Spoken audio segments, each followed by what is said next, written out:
നിർണായകമായ France parliament തെരഞ്ഞെടുപ്പിന്റെ രണ്ടാം ഘട്ട വോട്ടെടുപ്പ് തുടങ്ങി.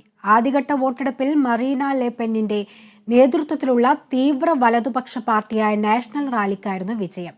പ്രസിഡന്റ് ഇമ്മാനുവൽ മക്രോണിന്റെ മിതവാദി സഖ്യം ആദ്യഘട്ട തെരഞ്ഞെടുപ്പിൽ മൂന്നാം സ്ഥാനത്തേക്ക് തള്ളപ്പെട്ടിരുന്നു.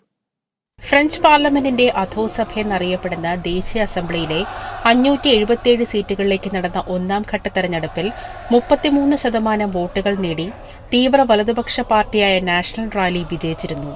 ഇന്ന് നടക്കുന്ന രണ്ടാം ഘട്ടത്തിലും വിജയം ആവർത്തിക്കാനായാൽ രണ്ടാം ലോക യുദ്ധത്തിനു ശേഷം വലതുപക്ഷ സഖ്യത്തിന് ഫ്രാൻസിന്റെ അധികാരം ലഭിക്കുന്നതായിരിക്കും. തീവ്ര ദേശീയ നിലപാട് പുലർത്തുന്ന നാഷണൽ റാലി അധികാരത്തിലെത്തുന്നത് തടയാനായി പ്രസിഡന്റ് മാക്രോണിന്റെ റിനൈസൻസ് പാർട്ടിയും ഇടതുപാർട്ടിയായ ന്യൂ പോപ്പുലർ ഫ്രണ്ടും ഇപ്പോൾ സഖ്യത്തിലായിട്ടുണ്ട്. സെനറ്റും ദേശീയ അസംബ്ലിയും ഉൾപ്പെടുന്ന ഫ്രഞ്ച് പാർലമെന്റിൽ ദേശീയ അസംബ്ലിക്കാണ് മുൻതൂക്കം. ഫ്രഞ്ച് ഭരണഘടന പ്രകാരം പ്രസിഡന്റിനാണ് പ്രധാനമന്ത്രിയേക്കാൾ പ്രാധാന്യമെങ്കിലും നിർണായകമായ തീരുമാനങ്ങൾ എടുക്കുന്നതിൽ ദേശീയ അസംബ്ലിക്കാണ് മുൻതൂക്കം.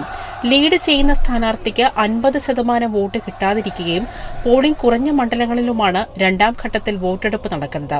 രണ്ടാം ഘട്ടത്തിൽ ഒരു പാർട്ടിക്കും ഭൂരിപക്ഷം നേടാനായില്ലെങ്കിൽ ഫ്രഞ്ച് ഭരണഘടന അനുസരിച്ച് മറ്റൊരു തെരഞ്ഞെടുപ്പ് നടത്തുവാൻ സാധിക്കില്ല. പകരം തൂക്ക് പാർലമെന്റായിരിക്കും ഉണ്ടാകുക. വ്യത്യസ്ത അജണ്ടകളുള്ള പാർട്ടികൾ ഭരിക്കുന്ന ദേശീയ അസംബ്ലിയിൽ സർക്കാർ നയങ്ങൾ നടപ്പിലാക്കുന്നത് മാക്രോണിന് അത്ര എളുപ്പമാകില്ല. 2022 അധികാരത്തിലെത്തിയ ഇമ്മാനുവൽ മാക്രോണിന് 3 വർഷ കാലാവധി ബാക്കിയുള്ളപ്പോഴാണ് ദേശീയ അസംബ്ലി പിരിച്ചുവിടുന്നത്. ദേശീയ അസംബ്ലിയിൽ വലതുപക്ഷ പാർട്ടി അധികാരത്തിലെത്തുമെന്ന എക്സിറ്റ് പോൾ ഫലങ്ങളെ തുടർന്നായിരുന്നു തിരക്ക് പിടിച്ചുകൊണ്ട് മാക്രോൺ ദേശീയ അസംബ്ലി പിരിച്ചുവിട്ടത്. International desk, Kerala vision news.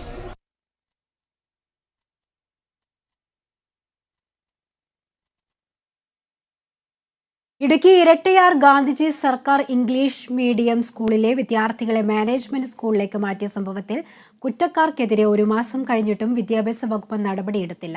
Kattappana വിദ്യാഭ്യാസ